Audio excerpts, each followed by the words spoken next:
दिहनी तू दिहनु दरदिया हो हमरा के छोड़िए गोरी अब लगावे लुहरदिया हो।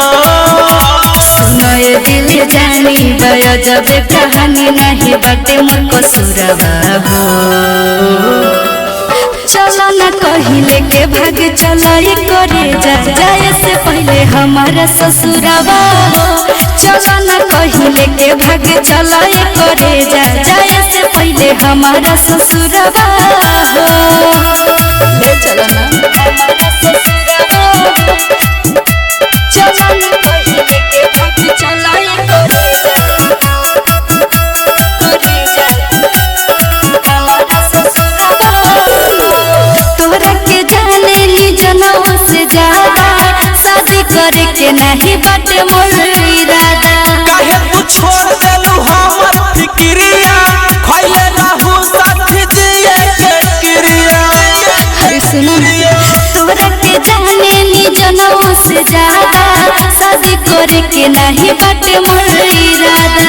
काहे तू छोड़ देलू हमर फिक्रिया खइले रहू साथी जिए के क्रिया।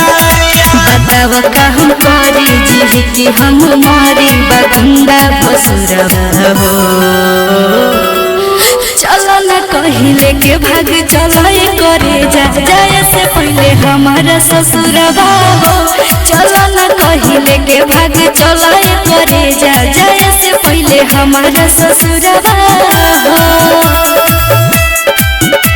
चलो न कहिले के भाग चलो करे जाए मिक्स बाय नंदलाल रसिया हमारा ससुरवा मोरा बाजी अब तोहर संगे रह पूछी जदी मीडिया तो सच सच कह। लगे ना निक तहरा बिना खाना सच में मर जाई कलम दीवाना। मोरा बाजी अब तोहर संगे रह पूछी जदी मीडिया तो सच सच कह। लगे ना निक तहरा बिना खाना सच में मर जाई कलम दीवाना।